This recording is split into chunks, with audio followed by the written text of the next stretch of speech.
하나님의 말씀은 베드로전서 4장 11절 말씀입니다. 베드로전서 4장 11절.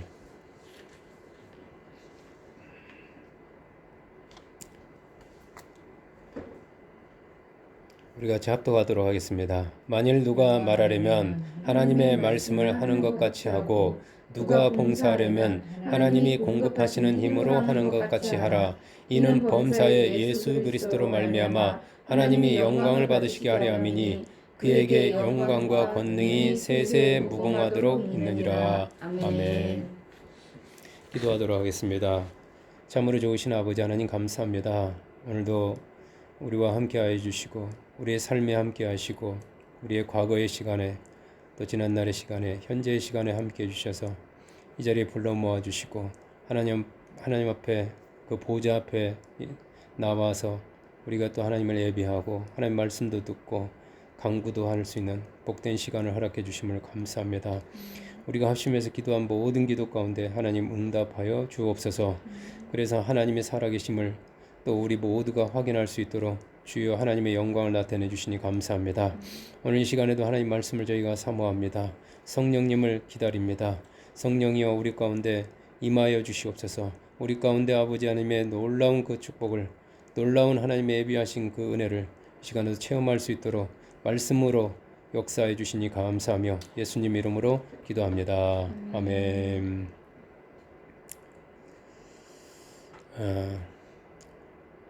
우리는 지난주 그 베드로의 말씀 선포와 그 선포 기도 사역을 통해서 그렇게 많은 도전을 받았습니다.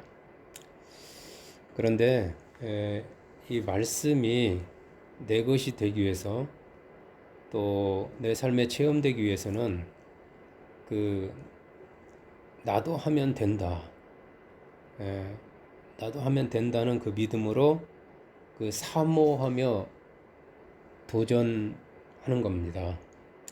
예를 들면 지난주에 그 어떤 믿음은 바라는 것의 실상이고 예수님께서 하나님 믿음을 가지고 산을 향해서 바다로 들어가라고 했을 때 야 그렇구나 하고 깨닫고 말아버리면 아무 일도 안 일어나요. 그대로 내가 원하는 것을 이렇게 그림으로 그린다든가 어떤 글을 써본다든가 상상을 해본다든가 그래서 그걸 그리면서 말해보는 거죠. 하나님 제 믿음대로 하나님 제 그림대로 이루어 주시니 감사합니다. 이루어 주셔. 이미 받은 줄로 믿고 기도하니까. 그래서 계속 그렇게 기도하는 겁니다. 어떤 문제가 올 때마다 어떤 일이 그거에 대해서 전전긍긍하고 걱정하기 전에 그렇게 자꾸 하나님 앞에 그 문제를 가지고 머리로 상상을 해보세요. 그림을 그리세요. 지희가 그 은혜 나눔 할 때처럼 꿈의 다락방이라는 그 책에도 나오지만 이렇게 실상을 머릿속에서 그려보고 내가 원하는 모습을 교회의 모습, 가정의 모습, 미래의 모습 이걸 하면서 기도해보는 거죠. 그래서 그걸 기도하게 되면 하나님이 일하시고 그걸 만드십니다. 만드셔서 우리에게 안겨주시죠. 그렇게 믿고 할 때 그것이 내가 되는 거예요. 내 것이 되는 거예요. 응답이 이루어지는 겁니다. 말씀을 듣기만 하고 아무것도 하지 않는다면 아무 일도 일어나지 않습니다. 저는 여러분에게 어떤 말씀을 막 이렇게 원투 쓰리로 이렇게 깨닫기를 원하지 않고 하나라도 잡아가지고 퍼뜩 어떤 영감이 됐던 그 말씀 듣는 순간 여러분께 하나님께서 어떤 이렇게 저거구나 하는 게 온다면 그걸 딱 잡아서 버리지 말고 그게 하나님 씨앗을 준 거거든요. 그걸 가지고 살아보는 거예요. 해보는 겁니다. 그냥. 왜냐하면 그때 뭔가 여러분 뇌 가운데 마음 가운데 이게 남았다는 거는 그게 여러분에게 주신 하나님의 은혜거든요. 선물이거든요. 축복이고 각자 다 틀려요. 어떤 사람은 이 구절에서 어떤 사람은 저 구절에서 어떤 사람은 저 말씀에서 자기 것으로 그걸 받으면 그 하나라도 가지고 살아보는 게 중요하지 매일 그냥 그렇구나 은혜 받았습니다 하고 또 돌아서면 잊어버리고 그리고 그냥 자기 방식대로 사는 거는 뭐 교회를 5년 다니든 10년 다니든 변화가 없어요. 진보가 없습니다. 성장이 없습니다. 나아가는 게 없어요. 그래서 막 그냥 교회 다니면 뭐해? 말씀 들으면 뭐해? 예? 그 말씀 탓, 교회 탓만 합니다. 그러지 마시고요. 하나라도 자기 거로 들으면은 그렇게 예, 선포하든 뭐든 그렇게 하여튼 말씀대로 해보시는 게 좋습니다. 그리고 믿음으로 내가 도전한다는 건 죄송합니다. 뭘 시작하는 거거든요. 시도해 보는 거거든요. 그래 믿음으로 시도한 다음에는 그 찾아오는 그 사역의 열매는 좀 시간이 걸려요. 어떤 사람은 10년 후에, 어떤 사람은 20년 후에, 어떤 사람은 1년 후에, 어떤 사람은 뭐 빠르면 한 달, 일주일 이렇게 또 즉시 이렇게 오기도 하지만 아무튼간 열매, 씨와 열매는 세상의 이치가 하나님의 이치대로 시간이 좀 있습니다. 과정이 있어요. 예. 그래서 그때는 반드시 된다. 의심하지 않고. 예. 안 되면 어떡하지? 안 될 거야. 이런 의심의 생각을 차단해 버리고 하나님 말씀이면 된다. 그러니까 말씀에 대한 믿음을 가지고 믿고 포기하지 않고 그 계속하는 그 사역자 이것입니다. 제가 오늘 이제 지난주와 같은 그 본문을 가지고 하나님이 공급하시는 힘으로 사역하라는 제목으로 말씀을 전할 거예요. 근데 여러분이 그 사역에 대해서 나하고 관계없 나는 사역자 아닌데 그러지 마시고 사역이라는 건 여러분의 삶 속에서 삶이 사역이에요. 삶이. 그래서 제가 어떤 사역이라는 단어를 가지고 말할 때는 살아가는 것, 사는 것 이렇게 적용하셔도 딱 맞는 말씀이에요. 그래서 하나님이 공급하시는 힘으로 사역하라. 하나님이 공급하신 힘으로 일하라. 하나님이 공급하신 힘으로 사업해라. 하나님 공급하신 힘으로 봉사해라. 하나님 공급하신 힘으로 여러분의 자녀들을 향해서든 가정에서는 모든 게 그게 사역입니다.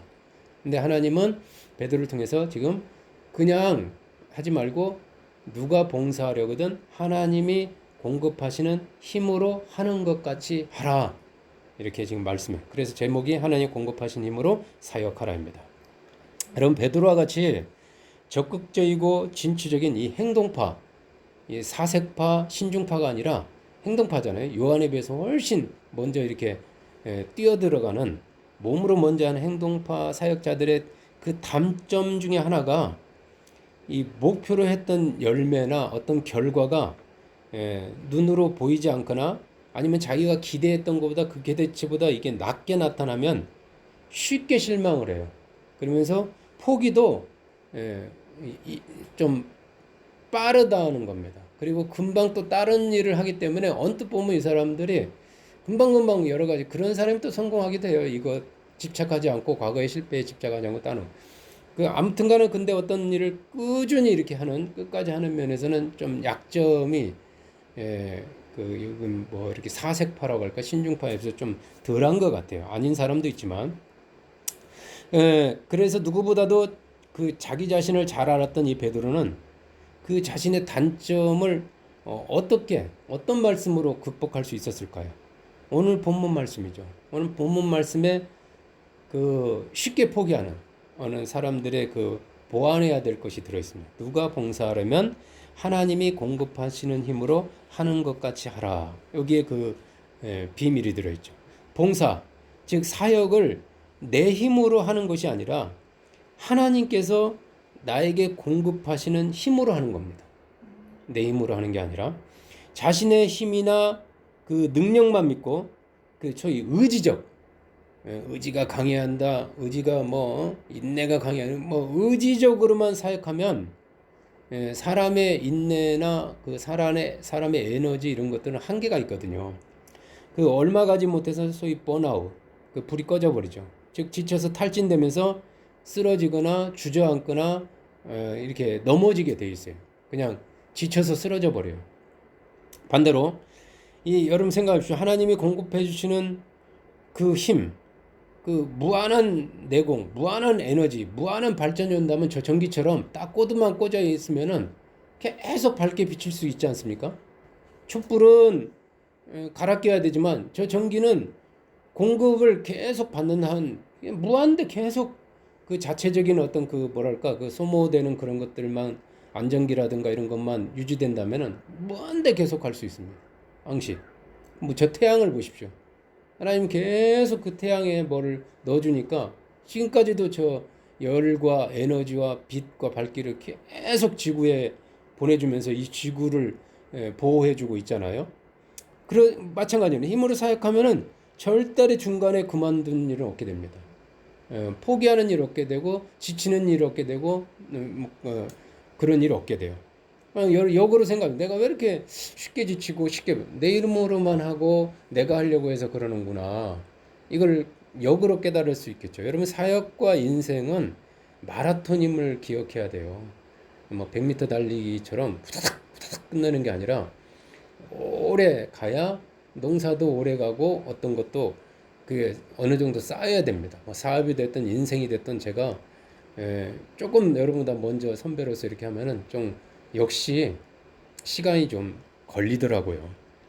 그 과정에서 견디는 거. 지금도 막 코로나로 인해서 너무너무 피로가 쌓였어요. 지금 정부도 피로하고 피로감이 많고 참는데 이제 막 한계가 왔습니다. 참으라 견뎌라 뭐 이렇게 하다 보니까 그러는 거예요. 뭔가 이렇게 공급해 줬다면은 뭔가 이렇게 했다면은 뭐 이거를 지치죠. 그러니까 지금은 다들 하는 말이 제가 이렇게 소상공인하고 통화를 해보면은 무조건 견뎌야 된다는 거예요. 살아남아야 된다는. 근데 어떻게? 그냥 가만히 있으면 됩니까? 이따가 제가 쭉 이제 말씀드리면 알 거예요. 하나님이 공급해 주시는 힘으로 살아갈 때 여러분 지치지 않을 수가 있어요. 그렇다면 하나님의 힘을 이 공급받으려면 어떻게 할까요? 여러분 간단해요. 아까도 제가 그 전기 이야기 하면서도 힌트 드렸지만 하나님께 껌딱지처럼 온전히 붙어 있어야 됩니다. 이 전기하고 그 코드 저 발전소에서 오는 그하고 이렇게 연결이 돼 있어야죠. 아무리 발전량이 많고 전기량이 많아도 저 집은 왜 이렇게 환해? 저 집은 왜 이렇게 밝어? 근데 우리는 어두워? 뭔가 점검은 끊어져 있다는 걸 알아야 돼. 전선이 끊어져 있어 어두운 겁니다. 다 들어가 있어요. 다 들어가 집집마다. 근데 끊어져 있어요. 그래서 그 공급받으려면 딱 붙어 있어야 됩니다. 여러분이 잘 아는 그 예수님의 그 비유하고 연결해 보면 이것도 베드로가 예수님에게서 배웠다고 포도나무와 가지 비유처럼 주님과 하나님과 단단하게 연결되어 있어야 돼요. 단단하게 이렇게. 자, 그런 의미에서 아시는 말씀 이제 다시 한번 짚고 갑니다. 요한복음 15장 5절 말씀 보도록 하겠습니다. 요한복음 15장 5절.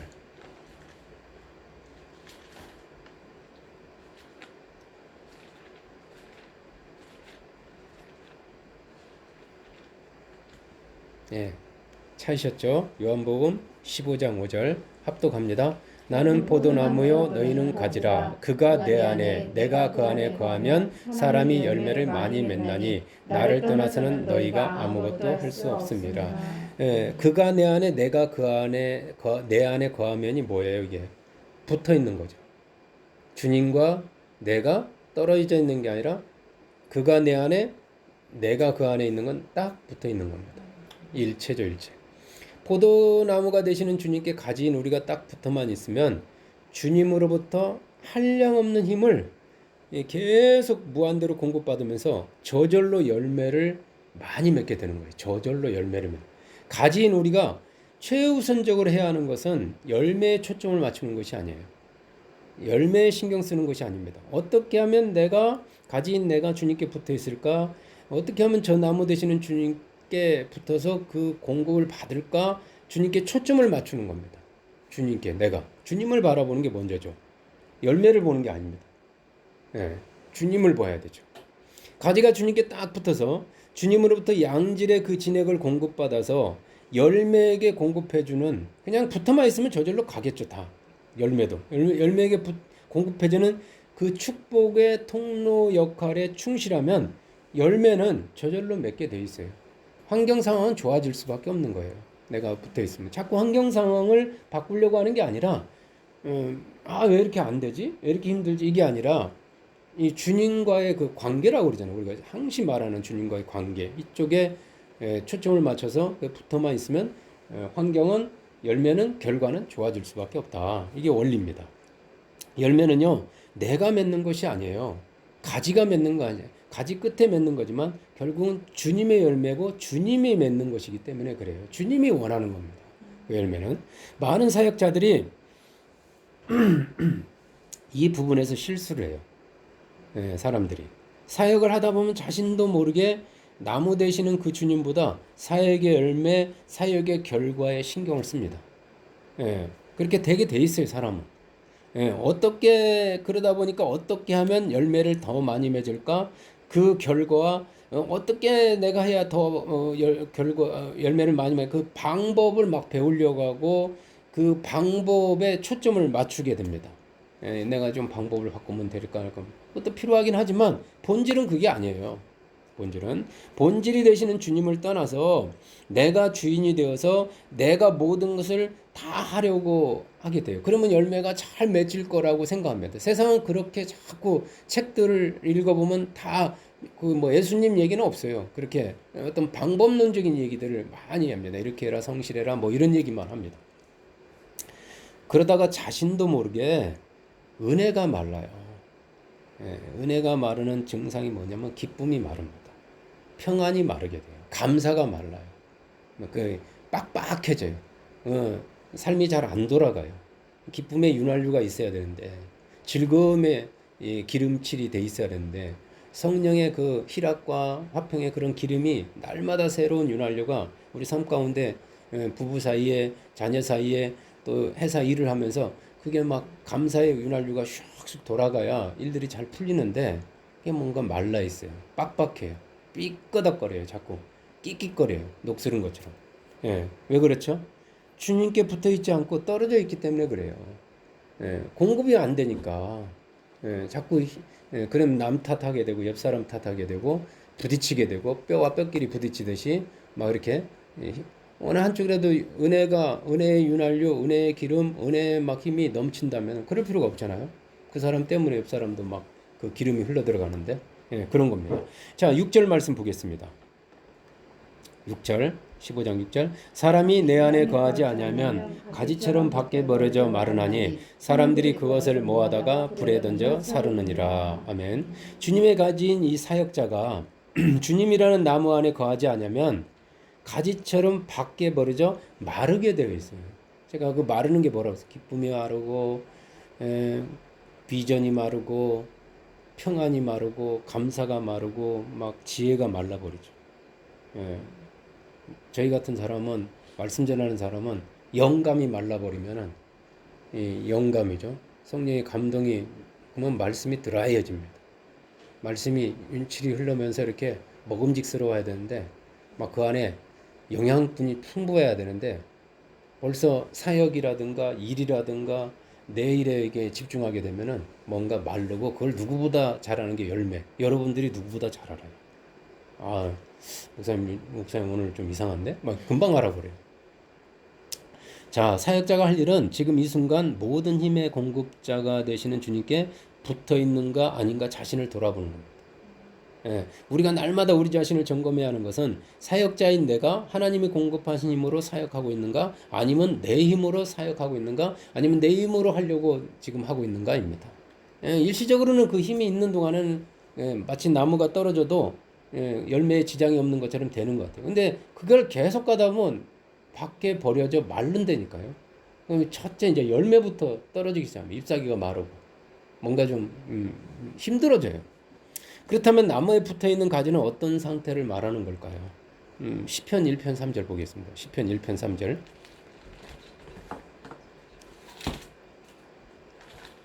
시편 1편 3절.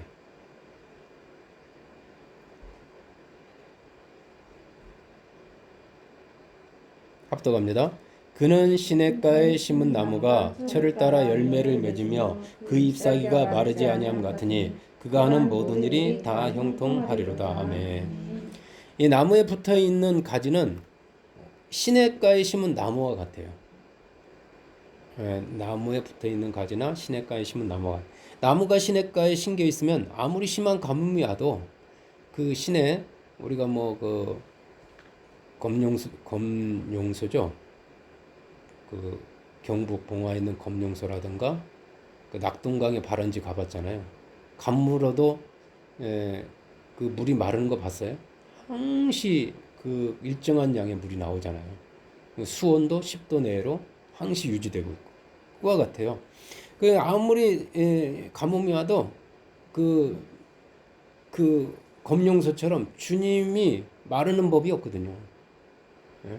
주님의 은혜가 주님 안에서 마르는 거 봤나요? 하나님이 마르는 걸 봤나요? 안 말라요. 항시 그 문제는 내 뿌리가 그 나무 뿌리가 거기에 지금 그 시냇가에 뿌리가 있느냐 그러면 나무는 마르지 않습니다. 잎사귀가 마르잖아요. 주위 환경의 영향을 받지 않고 덜 받고 다른 사람보다도 더 이렇게 환경에 어떤 기분에 좌우되지 않죠. 열매에 좌우되지 않는단 말이에요. 결과에 좌우되지 않는단 말이에요. 철을 따라서 열매를 맺습니다. 때마다 다르지만 연말에 가서 아유 이런 게 아니라 올 한 해도 은혜 많았네. 이 어려운 환경 가운데서도 너무 은혜가 넘치는 거예요. 감사가 넘치고. 다른 사람들은 이 연말에 올 한 해 뭐 이게 힘들기만 했다 이러는데 그렇지 않는 거예요. 힘든데도 똑같은 환경인데도 다르다 이 말이에요. 여기서 시냇가는 무엇을 의미할까요? 바로 주님의 말씀이죠. 주님의 말씀.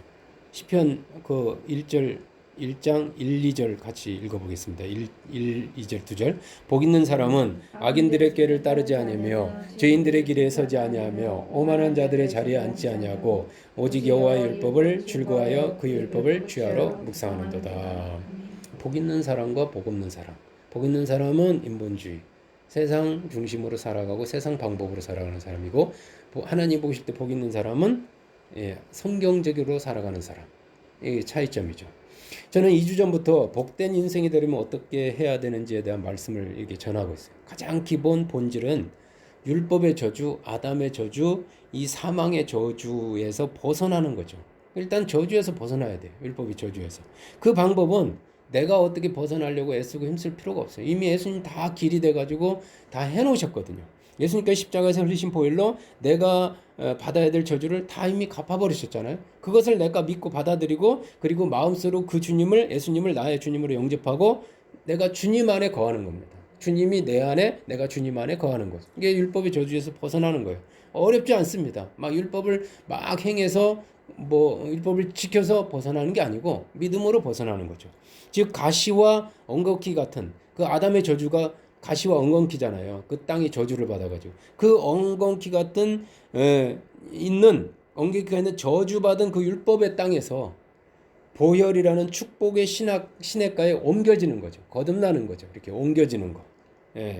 붙어 있는 거죠. 나무 가지가 돌감람나무에서 창감람나무에 그 가지가 접붙임 받는 거죠. 옮겨지는 거죠. 시냇가, 주님이라는 이 주님의 복음이라는 말씀의 시냇가로 옮겨지는 겁니다. 그리고 내 안에 와 계시는 그 주님의 인도하심, 성령으로 와 계시는 주님의 인도하심과 도우심을 믿고 내가 믿는 거죠. 이제 내 안에 오셔서 뭐하러 오셨겠어요? 내 안방 차지하려고 오셨겠어요? 날 도와주려고 오셨잖아요. 인도하려고 그 인도하심을 믿고 의지한다는 것은 맡기는 거죠. 따라가는 거죠. 믿고 우리 삶의 범사에 그 아브라함의 복을 체험하는 것입니다. 제가 아브라함의 복이 뭐라고 그랬어요? 범사에 어디로 가든지 무엇을 하든지 하나님이 도와주시는 도와주는 거예요. 아브라함을. 제가 뭘 했길래 도와주십니까? 너 난 믿었으니까 내가 은혜로 계속 그래서 제가 아비멜렉이 얘기했잖아요. 오히려 가서 복 받잖아요. 누가 도와주셔서? 하나님 꿈에 나타나시잖아요. 역사해버리잖아요. 그냥 자기는 모르게 자기는 복을 받는. 그냥 자기는 복만 주시면 되는 거예요. 그냥 하나님 다 이렇게 도와주시니까. 그런 인생이 낫지. 자기 힘으로 자기가 수고하고 자기가 애쓰고 어떻게 빠져나올까 머리 쓰고 그게 낫겠습니까? 다르잖아요. 그리고 나아가서 성령의 권능으로 아브라함의 사역, 즉 말씀 공급과 중보 기도 사역을 통해서 복된 인생으로 이 복된 인생으로 만들어가는 겁니다. 복 있는 인생이냐 복 없는 인생은 내가 만들어가요. 복 있는 가정이냐 복 없는 가정도 내가 만들어가는 것이지 주어지는 건 아니에요.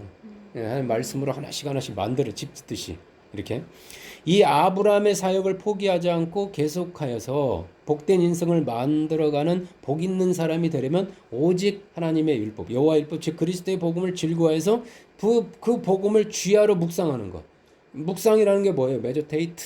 입으로 매조 계속 이렇게 반복하다 우물거리다 읊조리다 중얼중얼거리다 이게 뜻입니다. 반복하는 거 그냥 입에서 이제 입에서 떠나 복음이 우리 입에서 떠나지 않게 해서 결국에는 내가 율법 체질에서 내가 하려고 하는 그 율법 체질에서 복음 체질로 믿고 온전히 사는 그 변화되는 것입니다.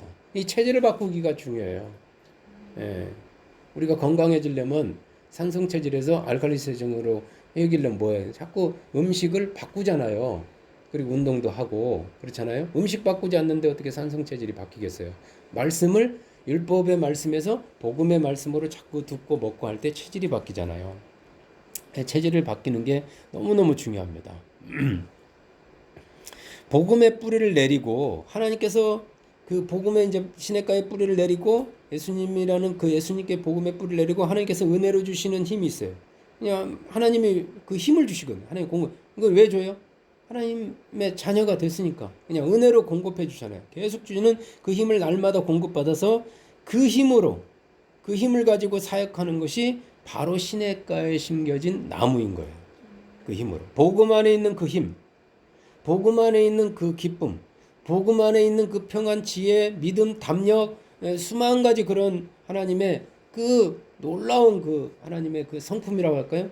하나님의 그 멘탈이라고 할까요? 하나님의 그 마인드라고 할까요? 그런 것들로 날마다 공급받아서 그 힘으로 사역하고 그 힘으로 살아가는 것이 바로 지치지 않고 사역을 계속하는 비결이요 아름다운 열매를 맺는 비결입니다. 예. 여호수아 1장 8절 보도록 하겠습니다. 여호수아 1장 8절.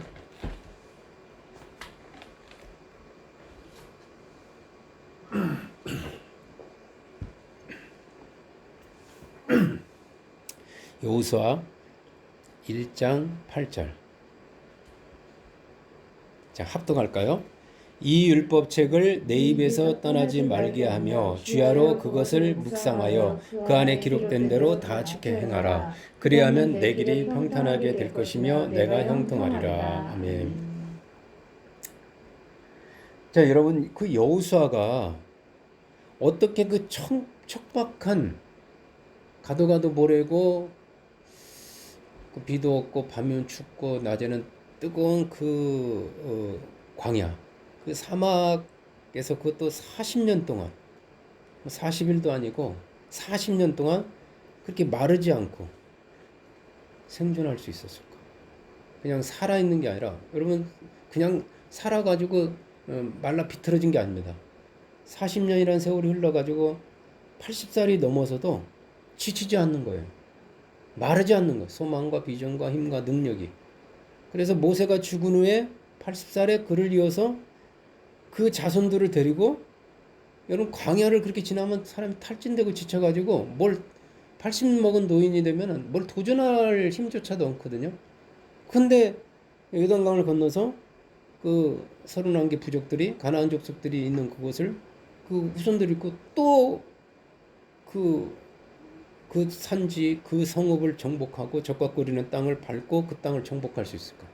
그 에너지, 그 열정, 그 힘 이게 어디서 올까요?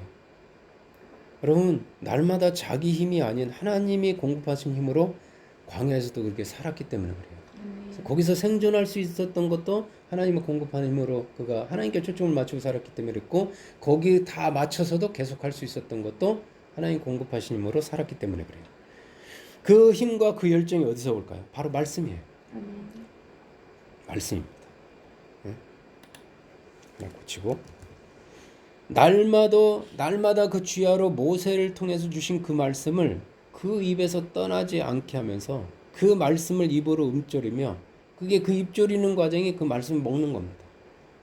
낙타가 마치 낙타봉 속에서 그 사막에서 그 저장했던 것을 꺼내 먹듯이 그걸 꺼내서 먹는 거예요. 그래서 그 입으로 읊조리며 그 말씀대로 살려고 했기 때문에 그가 지치지 않고 그 사막 40년을 견뎌낸 겁니다.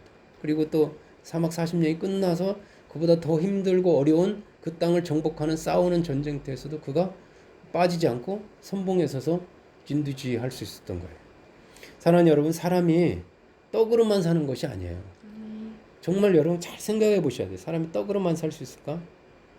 사람이 건강만 하다고 해서 여러분 막 여기 건강하고 몸이 막 그런 사람이 배우자라고 하면 그 사람은 결혼하겠어요? 여러분이 보는 게 뭐예요? 성격, 멘탈, 그 어떤 입에서 나오는 이런 걸 보지 않아요? 그 사람의 마인드? 그냥 몸만 죽고 먹기만 하고 그냥 강하기만 하면 그 뭐 여러분 그 사람을 배우자라고 살고 있겠습니까? 그래서 사람은 떡으로만 사는 것이 아니고 하나님의 입에서는 그 나오는 말씀, 그 말씀의 힘으로 삽니다. 네, 제가 그 말씀이 인격일 수도 있고요. 그 말씀이 그 사람이 그 형상이에요. 그 사람의 캐릭터예요.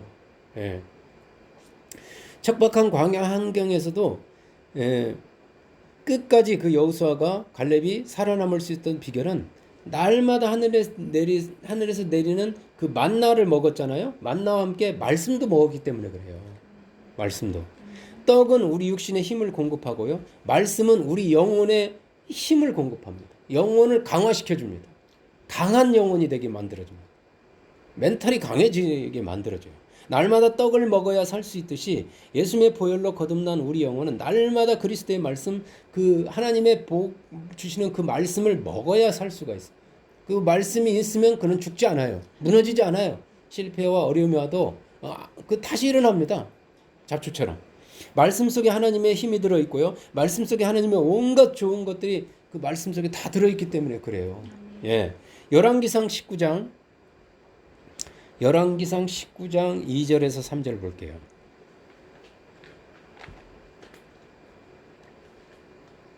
왕상 열왕기상 19장 2절에서 3절. 사무엘상하, 열왕기상하, 역대상하 이렇게 가잖아요. 열왕기상 19장 2절부터 3절 말씀 우리 같이 합독하겠습니다. 그가 이 형편을 보고 이세벨 예? 열왕기상 19장 잠깐 줘봐요. 또 19장으로 가. 19장 19장 2절에? 열왕기상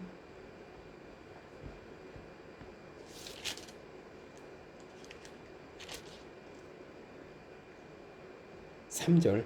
3절인 것 같은데. 3절. 오케이. 3절, 4절. 미안해요.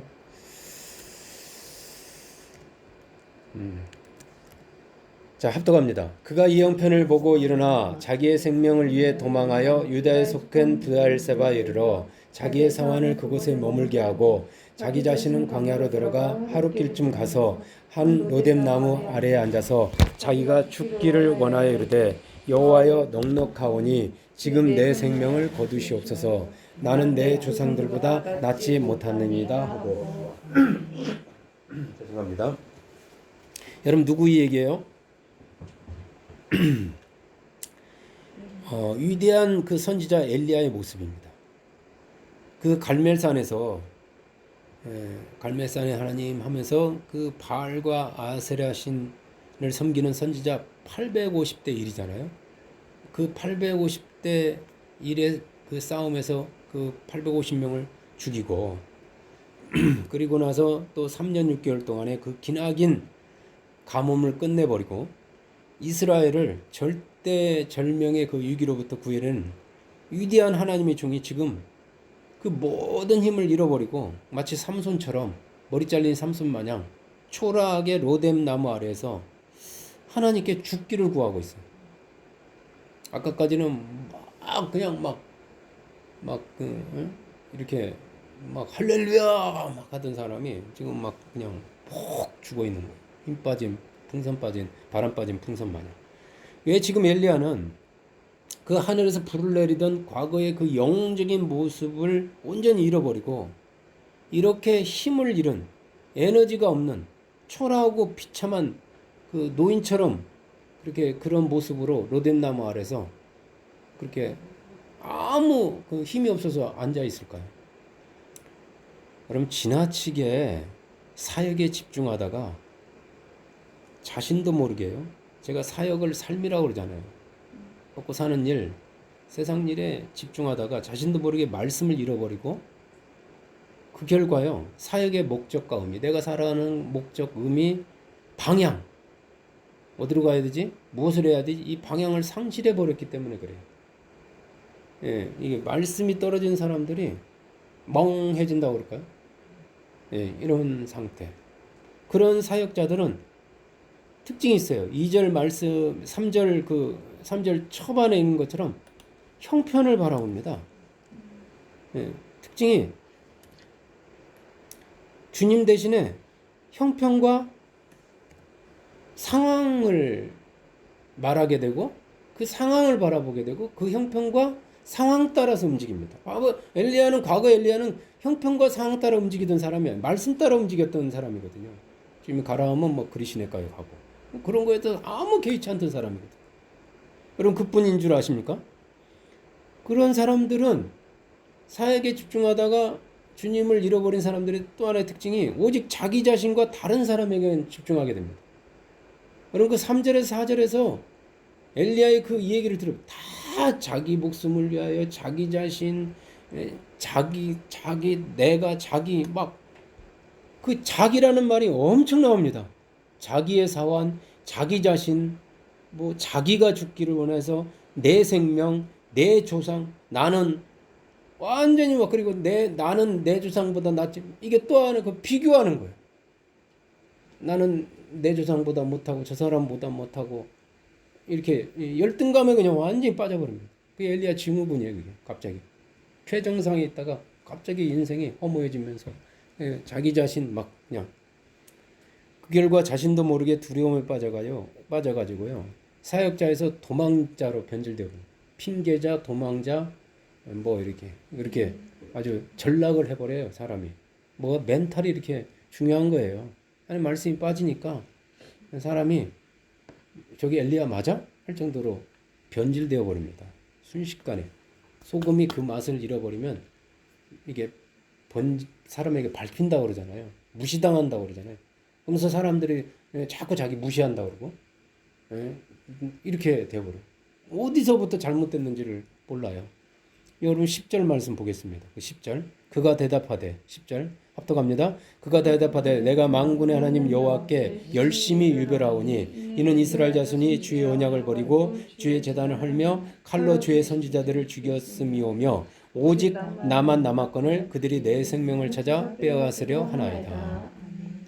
주님과 주님의 말씀에서 벗어난 사역자가 지나치게 그 사역에 열심이다 보면 열심이죠.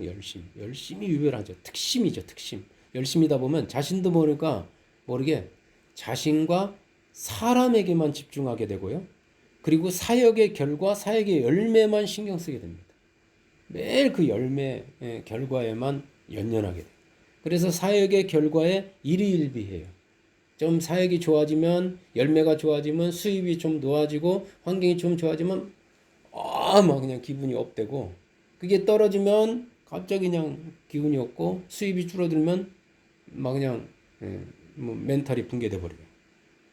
그리고 매사를 자신의 눈, 자신의 관점으로만 바라봅니다. 지금 내가 보니까 선지자를 다 죽였어요. 다 죽였고 자기만 혼자 남았어요. 자기 관점으로 보면 나만 남은 것 같지만 하나님의 눈으로 보던 선지자가 자신의 눈으로만 보니까 다른 사람이 커 보이고 혹은 자기는 초라하고 자기만 혼자 남아있는 것 같아요. 예. 결국엔 자기도 모르게 자기 중심적인 사역자로 변질되어 버려요. 예. 굉장히 위험한 상태로 넘어갑니다. 오직 자기 자신만 사역하는 것 같고 집에서든 뭐든 자기 자신만 일하는 것 같고 자기만 고생하는 것 같고 자기 자신만 실패하게 같고 자기만 낙후되고 있는 것 같고 자기만 퇴보하고 있는 것 같고 자기 자신만 희생하고 있는 것 같고 자기만 손해보는 것 같고 자기만 야단맞는 것 같고 그렇게 돼버려요. 그냥 피해의식이죠. 그래서 매일 그냥 이렇게 지적하고 내가 하는 일을 왜 알아주지 않냐, 왜 나를 돌아보지 않냐, 이렇게까지 사람이 이상한 사람으로 돼버려요. 그 결과는 번아웃이에요. 탈진입니다. 멘붕입니다. 거기 무슨 열매가 있겠어요? 뭔 선한 게 나오겠어요? 사명과 꿈, 열정과 에너지가 다 소멸돼 버렸어요. 그냥 육체의 인간만 남은 거죠. 본능만 남은 거죠. 어떻게 해야 될까요? 19장 22절 말씀에 비밀이 있습니다. 19장 22절 우리 합독할까요? 또 지진 후에 19장 12절 19장 12절 또 지진 후에 불이 있으나 불 가운데도 여호와께서 계시지 아니하더니 불 후에 세미한 소리가 있는지라. 아멘. 이 바람과 지진과 불이 나옵니다. 그 앞구절부터 읽어보면 바람이 불고 지진이 일어나고 불이. 이것들은 뭘 의미하느냐면요. 외적으로 보여졌던 지나가 버린 과거에 지나가 버립니다. 바람도 지나가고 지진도 지나가고 불도 지나가고. 여러분 얼마나 그 바람, 지진, 불 화려합니까? 뜨겁습니까? 찬란합니까? 그 과거의 성공적인 화려한 사역을 의미합니다. 그 과거 한때 하나님의 능력으로 받았던 막 그 영광스러운 막 간증, 막 은혜 충만한 그런 모습을 상징합니다. 그걸 과거의 그 나의 모습입니다. 과거에 내게 일어났던 어떤 일들입니다. 과거에 나에게 있었던 성공의 열매들입니다. 그런데 안타깝게도요, 그 과거 속에, 그 과거의 성공 속에 나의 하나님은 안 계셔요. 그러면 지금, now, 하나님은 어디에 계십니까? 지금부터 나의 미래, 지금부터 나의 앞으로의 하나님의 뜻, 나를 향한 하나님의 계획, 하나님의 섭리, 하나님의 힘, 지금 어디에 있을까요? 난 어떻게 해야 되죠? 여러분, 하나님의 세미한 소리에 있어요. 불 후에 세미한 소리가 있는지라. 근데 그건 굉장히 세미합니다. 예민해야 됩니다. 예리해야 돼요. 예. 시끄러우면 소음이 많으면 그건 들을 수가 없어요. 막 머리가 복잡하면 안 들려와요. 아주 그 세미하게 아주 실같이 이렇게 한 줄기 빛 마냥 오는 그 소리가 있어요. 그리고 우리는 너무나 분주하고 너무나 조급해요. 혹은 너무나 걱정이 많고 불안하고 초조합니다. 너무 복잡해요 지금. 내면에서 들려오는 소리가 너무 많아요. 자기가 하고자 하는 목표나 어떤 뜻을 미리 설정해 놓습니다. 우리는 정해놔요. 목표를 정해 놓습니다. 이렇게 돼야 된다고 정해 놓습니다. 그리고 주님께 그 목표를 이루어 달라고 막 협박하고 떼쓰는 어려워하고 나 죽을게요. 엘리야처럼 나 죽여주십시오. 협박하고 떼쓰고 이거 이루어 주세요. 거기에 어떤 하나님의 소리가 들립니까? 오직 자기의 목표, 자기의 꿈, 자기가 원하는 그런 것만 있지. 나를 향한 하나님의 계획은 그게 아니에요. 그 실패 속에서도 하나님 뭔가 뜻이 이렇게 들려지는 게 있거든요. 그럼 거기 평안이 있고 두려움이 없어지는데 그게 없어요 지금. 보이는 건 깜깜하고 보이는 건 내가 넘어야 될 산밖에 없는 거예요. 얼마나 힘들어요. 이럴 때 우리는 잠시 모든 것을 내려놓고 마치 하나님께서 엘리야를 호렙산으로 부른 것 마냥 모든 걸 내려놓고 우리에게 말씀하시는 하나님의 세미한 소리에 귀를 기울여야 해요. 아멘. 우리를 향한 하나님의 소리에 섬세하게 반응해야 돼요. 제가 애리하고 섬세하다고 그랬잖아요. 가늘다고 그랬잖아요. 그걸 찾아내야 돼요. 저 사람의 소리가 아니라 그가 듣는 소리가 아니라 내가 나에게 하시는 소리를 들을 수 있어야 돼요. 그게 들려야 됩니다. 그 하나님의 우리를 향한 하나님의 소리에 섬세하게 반응해야 돼요. 아주 예민하게. 자칫 하나님의 세미한 소리가 온갖 마귀의 부정적인 소리, 사람들의 소리, 세상의 소리들에 파묻혀서 들리지 않을까 조심해야 됩니다. 하나님의 소리는 지금 나에게 세미하게나마 하고 계시거든요. 사인이 있거든요. 암호가 있거든요.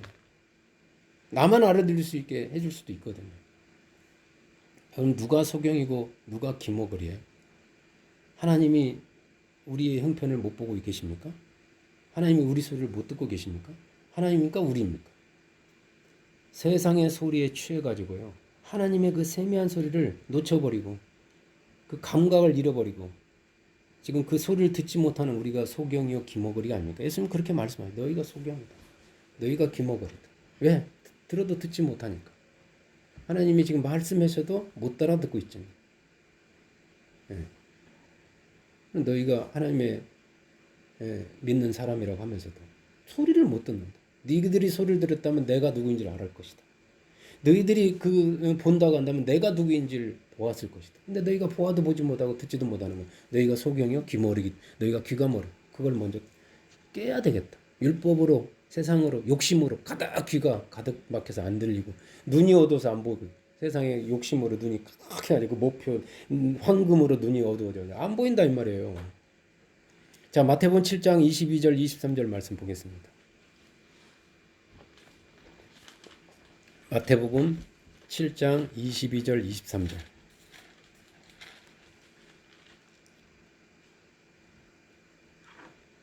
합독합니다. 그날에 많은 사람이 나더러 이르되 주여 주여 우리가 주의 이름으로 선지자 노릇하며 주의 이름으로 귀신을 쫓아내며 주의 이름으로 많은 권능을 행하지 아니하였나이까 하리니 그때 내가 그들에게 밝히 말하되 내가 너희를 도무지 알지 못하니 불법을 행하는 자들아 내게서 떠나가라 하리라. 자, 예수님께서 따로 제자들을 산으로 불러서 하나님의 세미한 소리를 분명하게 말씀해 주시고 하나님의 세미한 소리라는 건 하나님의 세미한 뜻입니다. 예리하면서 세미한 분명한 뜻입니다. 마지막 날에 많은 사람이 주님께 나와서 주여 주여 우리가 주의 이름으로 선지자 노릇하며 주의 이름으로 귀신을 쫓아내며 주의 이름으로 많은 권능을 행하지 않을까 라고 할 거라고 주님 미리 말씀해 주셔요. 내가 이렇게 열심히 사역했나이다. 엘리야처럼. 그런데 그때 주님은 분명히 말씀하시기를 내가 너희를 도무지 알지 못한다 고 하시면서 오히려 불법을 행하는 자들아 내게서 떠나가라고 하는데 이렇게 불법을 행했다고 하는 말 들을 사람들이 세상에 많다는 거예요. 많은 사람이 온다고 그랬어요. 많은 사람. 주님은 왜 주님의 이름으로 열심히 최선을 다한 충성스러운 이 사역자들에게 상을 주지는 못할 마냥 상을 뭐 오히려 냉정하게 불법을 행한다고 하면서 저주를 쏟아부으실까요? 주님이 잘못된 걸까요? 주님이 냉정할까요?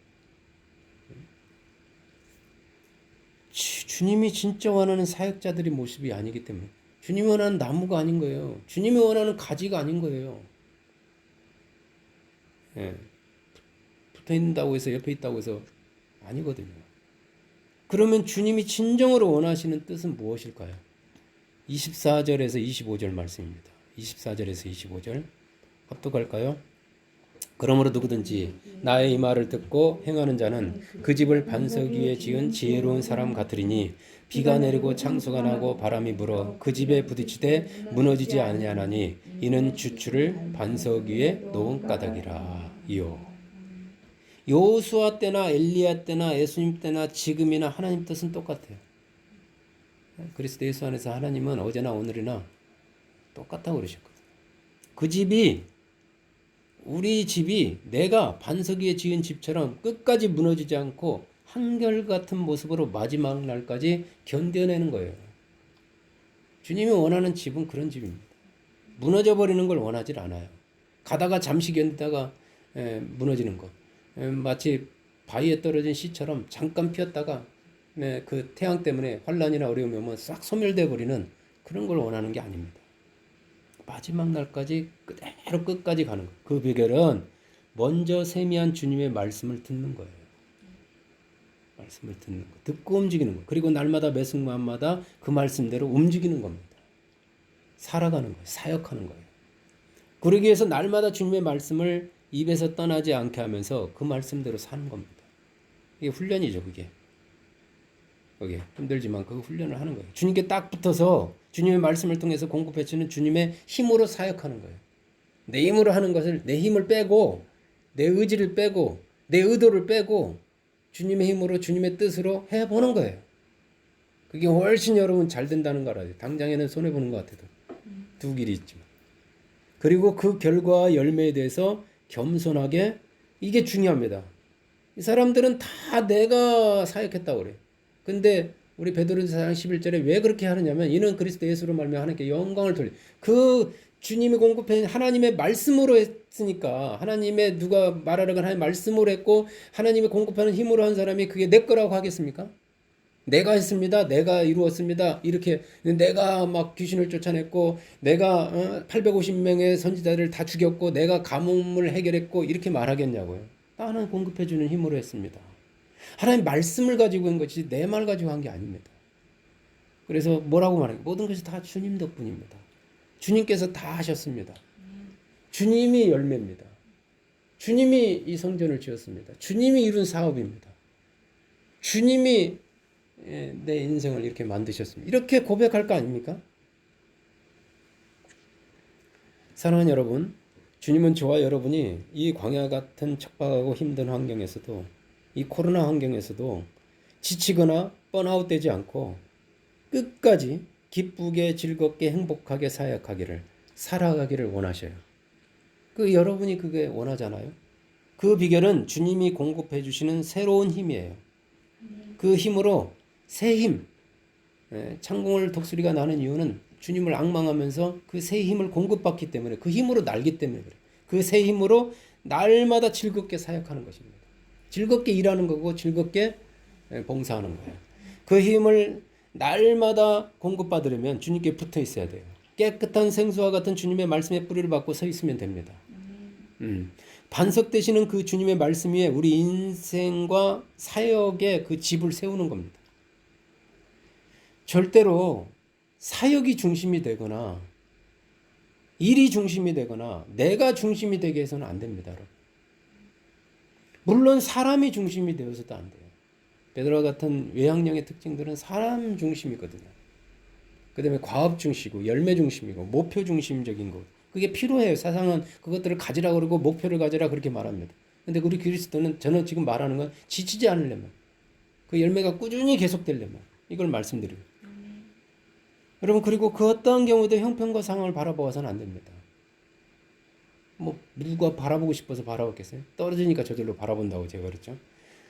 여러분 그 순간 주님으로 떨어지게 됩니다. 아니 형편과 상황을 바라보는 내 자신이 이미 주님과 떨어졌다고 보시면 됩니다. 전에는 내가 이러지 않았는데 주님께 떨어져서 그래요. 그것이 여러분 습관이 되면요.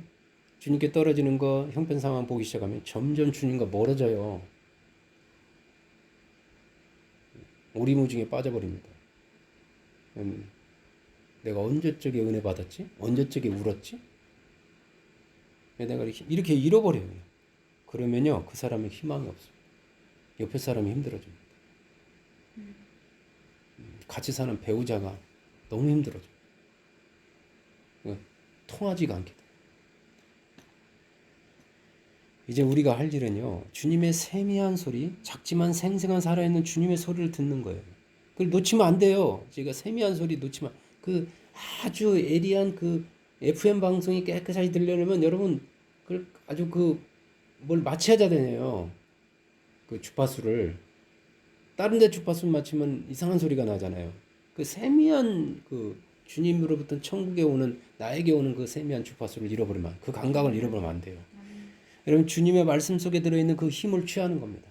가늘지만 그 조그만 간을 전선 통해서 조그만 혈관을 통해서 피가 공급되듯이 그 세미한 소리를 통해서 들어오는 주님의 힘이 있어요.